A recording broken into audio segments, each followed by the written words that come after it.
Hey, everybody. Happy Wednesday. Happy Thanksgiving Eve. I don't know if people say that, but I'm excited for tomorrow. What do we do on Thanksgiving? We eat too much and we sleep, but it's always a good time. And hopefully my Detroit Lions will continue on the streak that they're on. And now that I said that, they're probably going to lose. That's what always happens with the Detroit Lions. So I want to thank everybody for jumping on another Brick of the Week live. We're going live as much as possible now, just to, again, continue to inspire people to use every obstacle as a stepping stone. And today I have a very special guest. We connected a couple weeks ago. She is the host of the Round 2 podcast and a seasoned startup strategist. Also here to help talk to us about her journey and helping coaching and leading entrepreneurs. She's been involved in Techstars. So Nikki, welcome to the House of Bricks Live.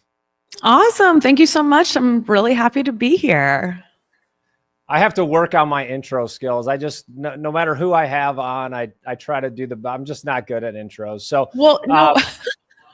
I think you did great, but it's funny because I actually am in the midst of putting together a compilation of all of my bloopers of my intros for my podcast, because it probably takes me like 5 takes, and that I realize that those bloopers are actually hilarious. So I'm like, this will be a nice gift to my audience. I know. Listen, if I could share my entire iPhone video library, all the reels that I shoot, it's the one before, but you get comfortable with it, and people want to see authenticity. And that's another reason we like to go live, is people want to hear you have a conversation. So I gave a little bit of an intro, but no one can do it better than you. So tell us a little bit about you and what you're up to. Yeah, thanks. So like you mentioned, I run a podcast, or I have a podcast called Round 2. Actually, I'm in the midst of a rebrand that I will be putting out into the world at the very beginning of the year. And I'm so excited about it because I think it just captures better the trajectory of what my podcast is about. So I'm really looking forward to putting that out into the world. But yes, I have a podcast called Round 2. I speak with entrepreneurs from around the world, across all types of industry, sharing their stories, different things that they have learned along the way, and, just fun little anecdotes about their life and how they got to where they are. And then my background is in technology. I worked for Intel for about 12 years, and then I worked for a really cool startup in Sacramento called SkySlope for almost 4 years. And from all of that experience, I have put myself out into the freelance consulting world, working with startups. And also I love coaching folks as they're kind of figuring out their journey in the corporate world. And because of LinkedIn, I connected with you. And so I'm so excited to be here. Yeah, and we're glad to have you. And so just to touch on a couple things that you mentioned there, right? We, over the summer, ran a program called Startup X. So I created an online course, and we had an internal House of Bricks contest to select 6 contestants that actually got to go on the 2-minute drill show. And I was one of the judges. So it was really cool. But what are some of the common threads or challenges you see in working with entrepreneurs and startups? It's interesting because I think that, no matter what stage of the game, like a lot of my background is in operations. And so it's so easy when you start a business, right? You start doing things a certain way, and then you're focused on obviously growing the business, on getting more sales, scaling the business, filling in, key roles on your team, whether it's like mostly you see often a lot more salespeople, right? More sales, more money, you can grow the business, you can scale it. But a lot of times the operational tasks, the way they get started at the beginning, are the way they continue rolling. And then, a company can be, I've seen as far as like 30 years down the road. And I know that's not technically a startup anymore, but sometimes they have this moment where they're like, we haven't changed the way we've been doing things in literally years. And we know that it could be much more efficient, but it's like they just either don't have the headcount or they don't have the resources. And they're so much more focused on other aspects of the business that are revenue generating that they don't end up, fixing those things. So for somebody like me, it's been really fun because I'm able to go in and take a look at what is happening operationally. And oftentimes it really just takes somebody who isn't a part of the day-to-day, who isn't in the weeds, to come in and say like, why are you doing it like this? Like, why is this happening here? And this could be so much easier. So I think that that's like the biggest thing. And if you think about operational tasks, a lot of them are very much, you know, similar across industry. So, sometimes people say like to me, do you only work with a certain type of business or in a certain industry? And I say no, because a lot of these things are just, my skill set is transferable across that. Now, of course, there's places like, legal, like I'm not a lawyer, so I can't really speak legal jargon or like medical type stuff. But for the most part, I've had the opportunity to work with some really cool companies that are doing really neat things. Yeah, a couple things on that. And what you said, right? Business rules apply pretty much to any industry. There's nuances in healthcare or life science or government, but I've had 6, now 7 companies, all 7 in different industries, but there are common threads and patterns that can apply to any business. And so what we learned this summer, talking to probably 500 different founders through our selection process for Startup X, is every founder thinks they need 2 things. It's sales and cash. And when they're in that mindset, it's very tough to think about strategy and operations. And through all of that testing, failing, learning, and growing, we actually created our simple operating system. So simple is an acronym. It stands for strategy, innovation, mindset, when your dreams meet reality, patterns. We look at data, see what's working, and most importantly, what's not working, because founders, when they invest in something, they believe in it, and they almost hold on to it too long, thinking that it will eventually work. And then the L stands for leverage. A lot of entrepreneurs want to leverage their business at the beginning, but like you were just speaking to operations, they're leveraging the wrong things. They're trying to 10x the wrong things. And then the E stands for execution. So like you said, it's very difficult when you're in the weeds of the business to see like the things that don't make sense. You're focused on sales, you're focused on cash, and you just continually are doing some of the wrong things that someone with an outside perspective could say, hey, pump the brakes on this, do more of that. So we're big believers in the power of coaching, advisory, and community. That's why I started the House of Bricks community. So how many entrepreneurs are you working with now? Like, what's your coaching model? Oh gosh. I mean, it kind of just varies at any given time. One of the things that I learned very quickly when jumping into the consulting world is, especially, I started it at the beginning of this year. So it was in February of 2024.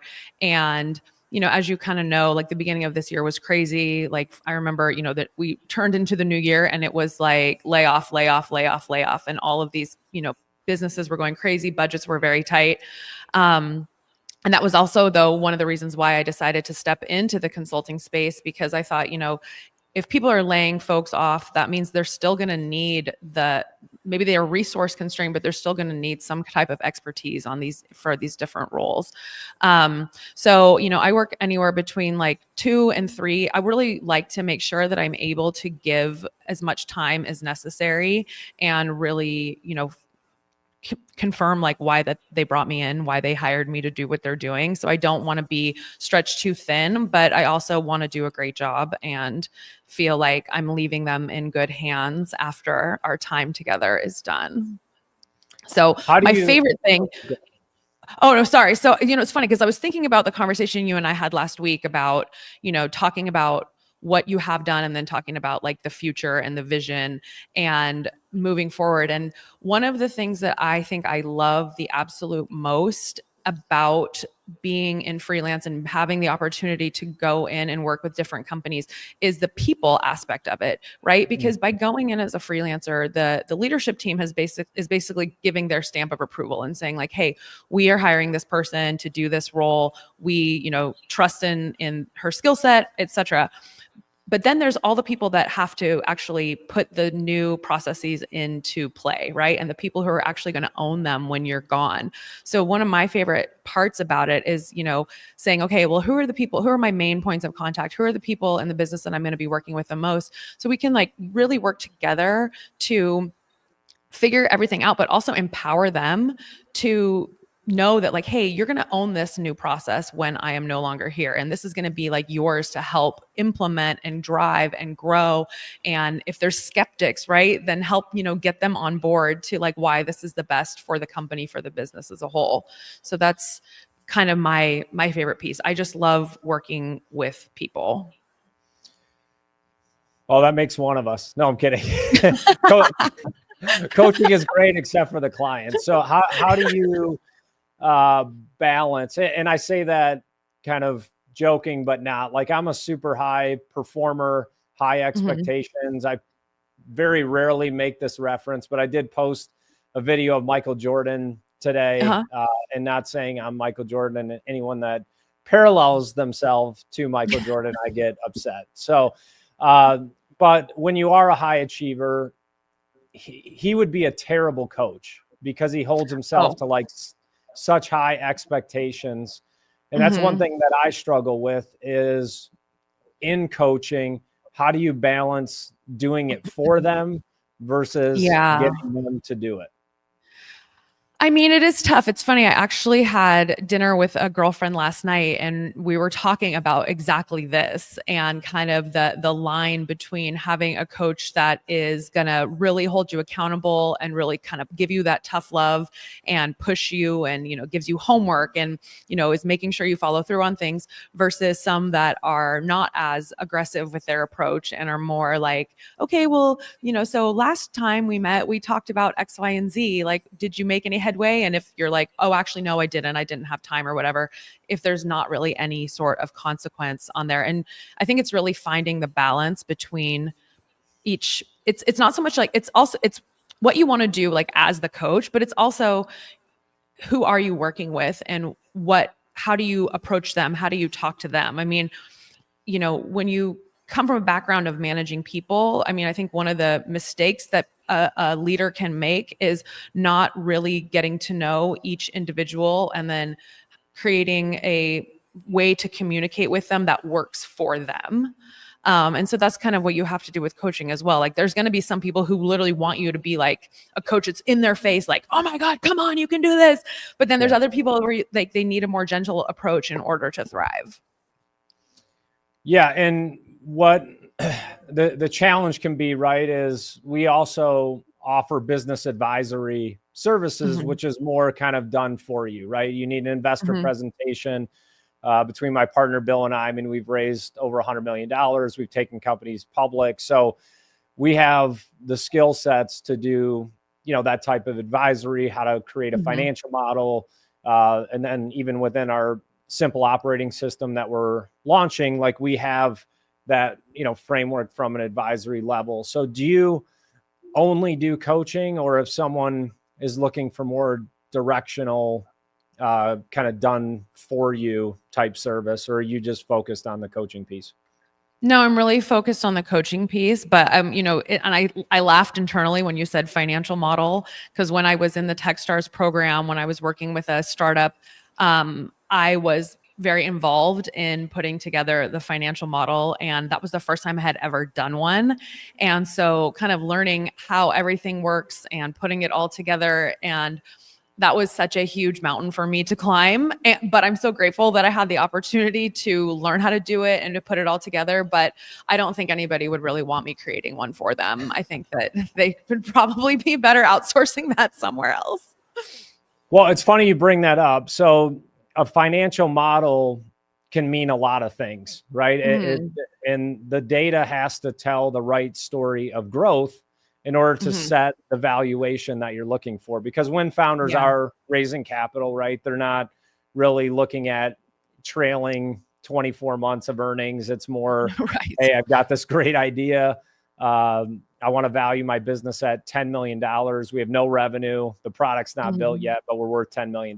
So, those are real conversations that we have to have. But with the right financial model, you can tell that story. I mean, companies get funded pre-revenue, they get high valuation. So it really is important to have. Oh my God. I think it's probably the most important. I mean, those were my favorite sessions in Techstars, was just watching the financial model on the screen with the man who was going through everything and teaching us all how to do it, and just watching the different levers, get changed, and seeing how you can go from, really, really in the red to, whoa, now we're in the black in just 1 or 2 months because of these certain things and investing in these certain areas.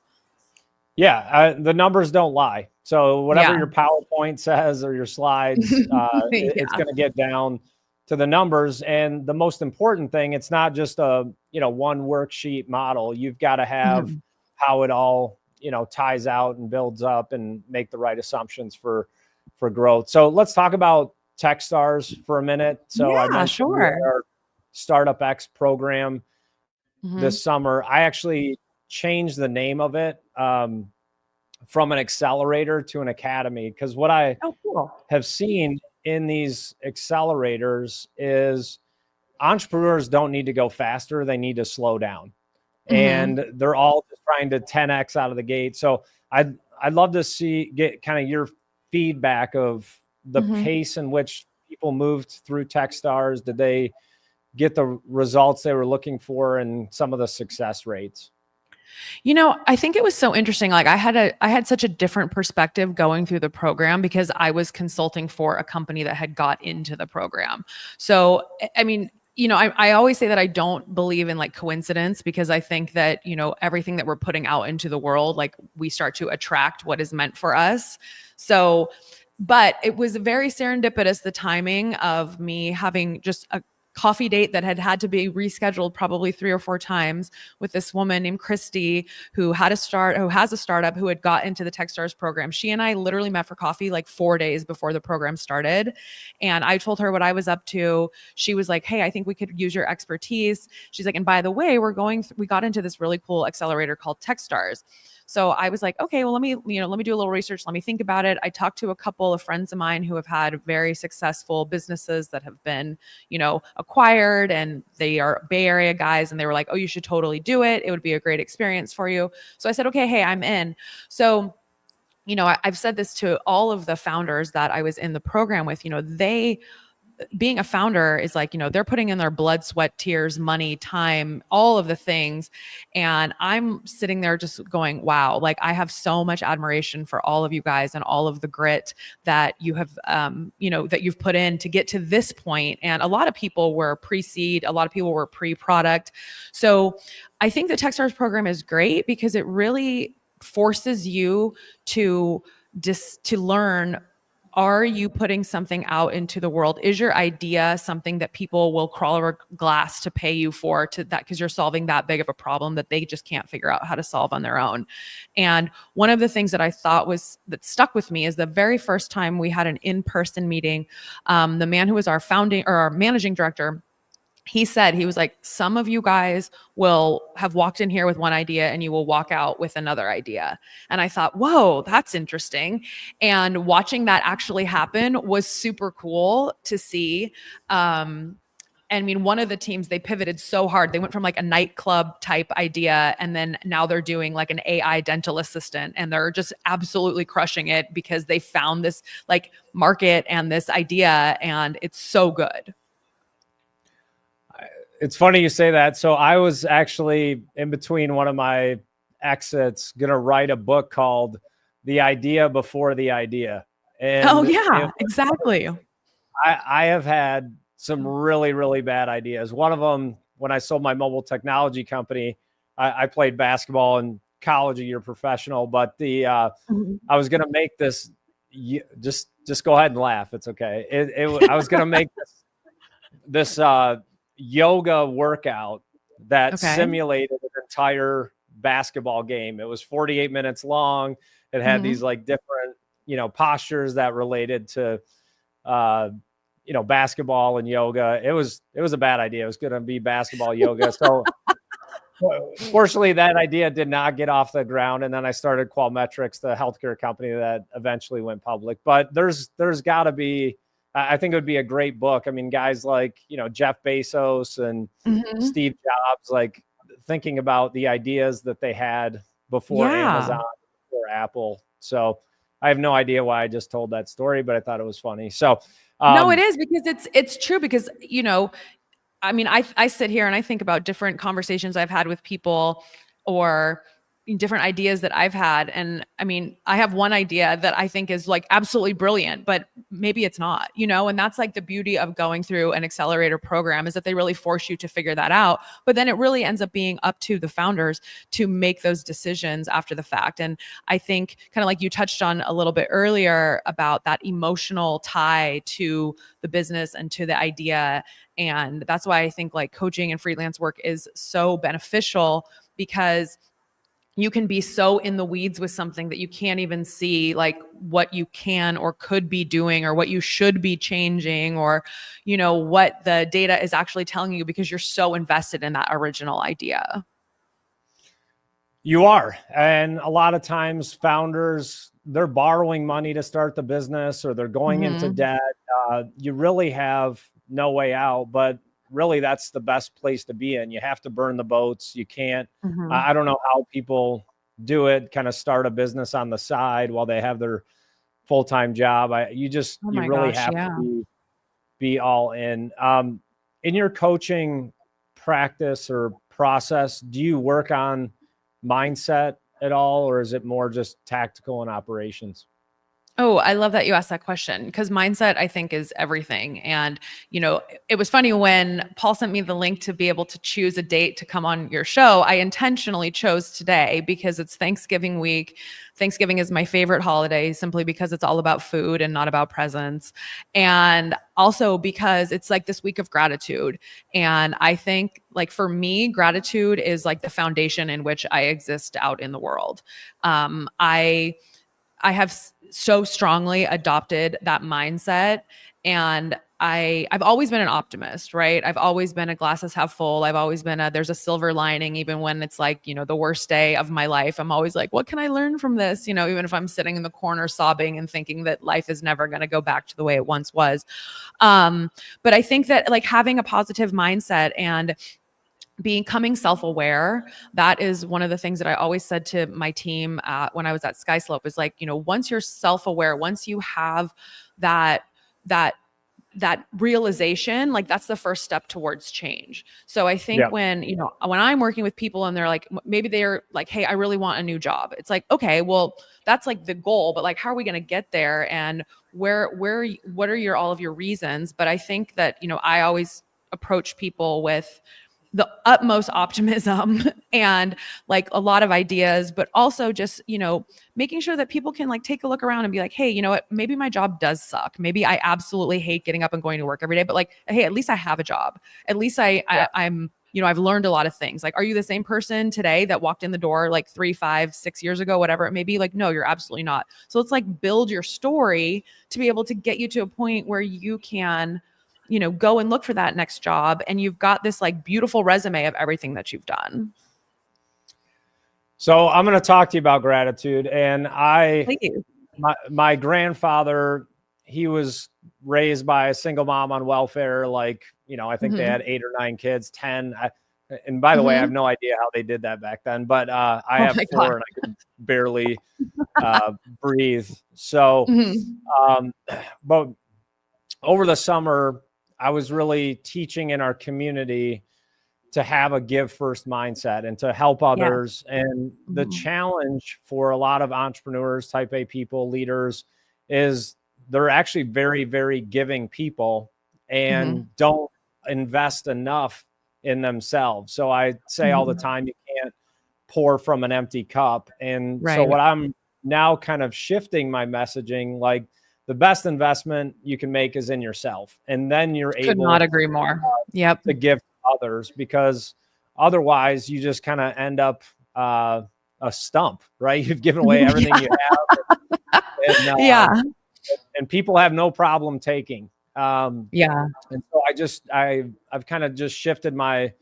messaging within the community, and even how I talk on LinkedIn, like, hey, invest in yourself, take the time to lead yourself, and then you can lead other people. And we used to say, how can I help, and who do I know that can help?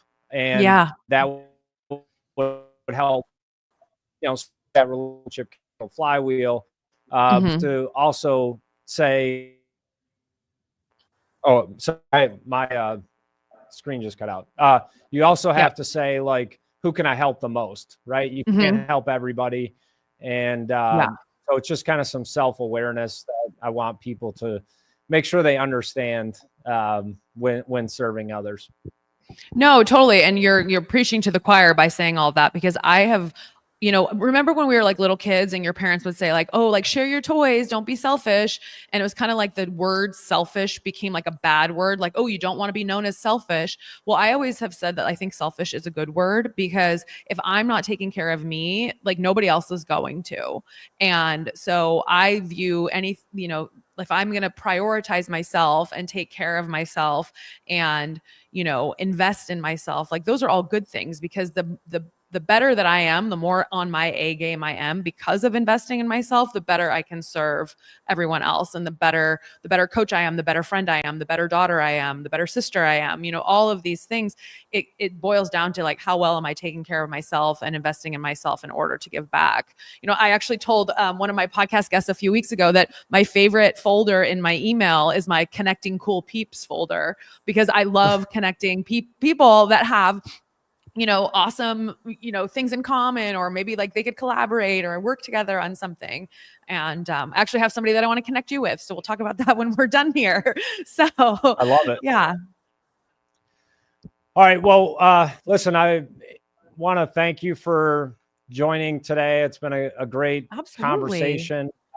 Love what you're doing. I mean, entrepreneurs of anyone need coaches like you that can bring objective insights, especially operationally. Most entrepreneurs are visionaries, and there's a huge difference between vision and strategy. And you got to figure out how you're going to get there. Like me, I mean, I'm a visionary 1000%. I don't know how I'm going to get there, but I know where I want to go, and I'm going to do everything I can to get there. So you got to surround yourself with the right people on your team, coaches like you. Definitely. But I'm looking forward to celebrating Thanksgiving as well tomorrow. It is one of my favorite holidays as well. And you're right. I never thought about that. It doesn't have the pressure of presents. I got to get exactly right. You just get to be with your family and have fun and watch some good football games. And I'm very much looking forward to it. Awesome. Well, any closing thoughts for our audience? And if not, I look forward to connecting again with you soon. Yeah. Well, no, I just want to thank you for having me on. This has been super cool. I've never done a live before, but now I'm brainstorming some ideas to implement this into my kind of online presence as well. So thank you so much for having me, and thanks to everybody who's here listening, and I hope everyone has a wonderful Thanksgiving, and go Chiefs. Go Lions. All right. Hey, thanks a lot. Happy Thanksgiving, everyone. Thanks for joining. We'll see you next week. Bye.